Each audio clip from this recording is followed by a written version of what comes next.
लालच बुरी बला है। एक शहर में एक सुनार था। उसकी दुकान बहुत ही प्रसिद्ध थी। वह अपनी दुकान पर नए नए डिजाइनों में सोने चांदी के गहने बनवाता और बेचता। कुछ लोग अपने पुराने गहने लाते और कुछ पैसे देकर नए गहने बनवा ले जाते। इसकी नापतोल बिल्कुल ठीक होती थी। ईमानदारी में उसका अपनी मेहनत की मजदूरी ठीक ठीक लेता था।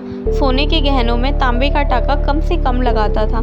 शहर में सबसे अधिक दुकान उसी की चलती थी, चाहे वो जान पहचान का हो या फिर अनाड़ी।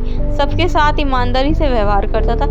एक दिन दोपहर का समय था, गर्मियों के दिन। दुकान पर एक भी ग्राहक नहीं था। वहाँ एक आदमी आया और एक थैले में गहने दिखाकर कुछ कहने लगा।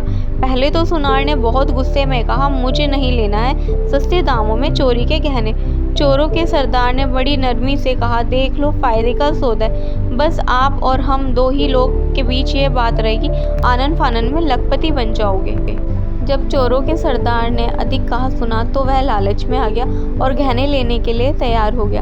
वह अंदर थैले को ले गया, गहने तोले और पैसे उसी थैले में रखकर दे दिए। वहां सरदार थैला लेकर चला गया। अब चोरों का सरदार 20-25 दिन में आता। सुनार गहनों का थैला लेता, सुनार उसी बैले में पैसे रख देता और सरदार को वापस देता।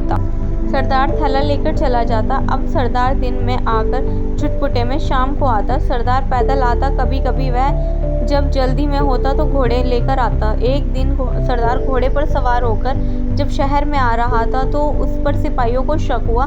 सिपाहियों ने सरदार को घेरकर गिरफ्तार कर लिया। उस सरदार को दरबार में हाजिर किया गया। उसके थैले की तलाशी ली गई तो किसी रजवाड़े के रत्न जड़ित आभूषण पाए गए। जब राजा ने पूछताछ की तो पता चला कि पड़ोस की रियासत के राजा की लड़की का डोला लूटकर गहने लाए गए हैं। उस सरदार ने स्वीकार किया कि मैं चोरों का सरदार हूँ और ये गहने एक रियासत में जा रहे थे, एक डोले को लूटकर लाया। जब राजा ने पूछा कि इन गहनों को कहाँ ले जा रहे थे, इस पर उसने बताया कि आपके यहाँ के प्रसिद्ध सुनार के पास बेचने जा रहा था। मैं चोरी के सोने के गहने उसी को बेचता हूँ। वह आधी कीमत में मेरे गहने खरीद लेता है। उसी समय राजा ने सिपाहियों को भेजकर उस सुनार की दुकान पर छापा डलवाया और सुनार को गिरफ्तार करके कैद खाने में भेज दिया। उसकी दुकान से हजारों की संख्या में चोरी के खरीदे हुए गहने बने। दूसरे दिन चोरों के सरदार को फांसी और प्रसिद्ध सुनार को आजीवन कारावास दे दिया गया। मैं के बारे में बातें हो ही रही थी। लोग जगह जगह पर आपस में सुनार की ईमानदारी, पूरे शहर सुनार की तारीफ कर रहे थे और चोरी के गहने की खरीद फरोख्त के बारे में निंदा कर रहे थे।